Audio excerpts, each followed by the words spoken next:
কেষ্টপুর হাওড়া জেলা থেকে আসছি। কি করো সুতপা? আমার পারিবারিক লন্ড্রির ব্যবসা আছে। লন্ড্রির ব্যবসা? মানে দোকান আছে? দোকান আছে, বাড়িতেই দোকান আছে। আচ্ছা, বাড়ির নিচে? হ্যাঁ হ্যাঁ। আচ্ছা, সেখানে কত বছরের এটা? 50 বছরের ওপরে হবে। মানে আমার শ্বশুরের বাবার আমলের দোকান। Good, nice. তোমার গল্প শুনবো। শিল্পী। নমস্কার সুচিত্রা দি, আমি শিল্পী বৈদ্য। আমি কেষ্টপুর প্রমোদগড় থেকে এসেছি। সুন্দর নাম, প্রমোদগড়। কি করো শিল্পী? ম্যাম, আমি একটা অনলাইনে বিউটিশিয়ানের কাজ করি, ডোর টু ডোর সার্ভিস দিই। ওকে, ওই যে অনলাইন অ্যাপগুলো হয় যেখান থেকে বিউটিশিয়ান বুক করা যায়। তুমি হচ্ছে রূপচর্চা শিল্পী। তুমি শিল্পী তার মানে? রূপচর্চা শিল্পী। Good, nice.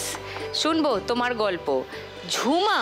নমস্কার দিদি। নমস্কার। আমি ঝুমা ভক্ত। আমি মধ্যমগ্রাম 3 নম্বর দেবীগড় থেকে আসছি। আর আমি এই সেতার তানপুরা এগুলোর সঙ্গে খানিকটা যুক্ত আছি। আচ্ছা, দেখতে পাচ্ছি তানপুরার খোল রাখা এখানে। হ্যাঁ, এই যে এটা তানপুরা, এটা সেতার। হ্যাঁ, কি করো তুমি? আমি এই যখন এই কাটলাউগুলো আসে, আমি এগুলোকে মানে এগুলোকে তোলা, তারপরে এগুলো ফিনিশিং কাজগুলো মানে বানানোর কাজের সঙ্গে আমি যুক্ত। আচ্ছা, কতদিন হলো এটা করতে? আমি এটা প্রায় 10 বছর ধরে করছি। ও হ্যাঁ, বিয়ের পরের থেকেই আমি এটার সঙ্গে খানিকটা যুক্ত হয়ে পড়েছি। মানে তোমার শ্বশুর বাড়ি অলরেডি এই কাজে ছিলেন? হ্যাঁ, এটা শুধু শ্বশুরের না, এটা আমার দাদা শ্বশুরের ব্যবসা। ও নাইস, মানে এটা অনেক বছরের একটা লেগেসি আছে তার মানে। Very nice. 4 জনের সঙ্গেই আলাপ করে ভালো লাগলো, আরো গল্প করব। এই খেলাটা দেখো তোমরা? হ্যাঁ। খেলাগুলো ভালো লাগে? হ্যাঁ। ফার্স্ট রাউন্ডে সব টাকার খেলাগুলো ভালো লাগে? কোনটা বেশি ভালো লাগে? আমাদের সবকটা খেলাই ভালো লাগে, চোখ বাঁধাটা বেশি ভালো লাগে। আজকে অন্য খেলা খেলবো 4 জনকে নিয়ে। ফার্স্ট রাউন্ডে আজকের খেলা টাকা ওড়ে দেখো ধরে। নয়নের কাছে আরেকবার আসি। তোমার এই ব্যবসা কতদিন ধরে করছো, বানানো বিক্রি? আমি 2009 সাল থেকে দিদি ব্যবসাটা শুরু করেছি। আচ্ছা। আমার বিয়ে হয়েছে 2007 সালে। তো 2 বছর আমি টুকটাক সেলাই করে কাজ করেছি।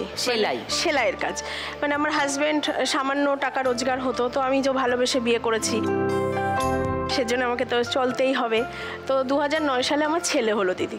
তো সংসারের চাপ আছে, আমি সেলাই করতাম। তখন আমি সব কিছুই সেলাই করতাম, পাঞ্জাবি সেলাই করতাম, পুতুল সেলাই করতাম। শেষের দিকে গিয়ে পুতুলটা সেলাই ধরলাম। তো পুতুলটা যখন সেলাই করতাম, তখন সেলাই করতাম, সামান্য টাকা দিত, মানে 1 পিস পুতুল সেলাই করলে 1.5 টাকা 2 টাকা এমন কিছু একটা পেতাম। সারা সপ্তাহে সামান্য টাকা, তো ছেলের দুধ খরচা, নিজের সংসারে খরচা সমস্ত দিয়ে হতো না দিদি, সামান্য টাকা। তো ভাবলাম যে তাহলে এমনি ছোট থেকে আমার মনে হতো কি যে আমি নিজের জন্য কিছু করব, মানে নিজে কিছু করব, যাতে সবাই আমাকে চিনতে পারে, বুঝতে পারে যে আমি নিজে কিছু করতে পারি।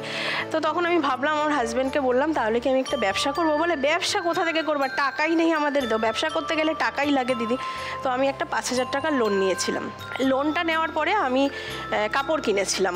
কাপড় কিনে নিজে পুতুলের ব্যবসাটা শুরু করেছিলাম, ছোট করে, সামান্য 5000 টাকা তো সেমন কিছুই হয় না। তো সেটা দিয়ে আমি ব্যবসাটা শুরু করি।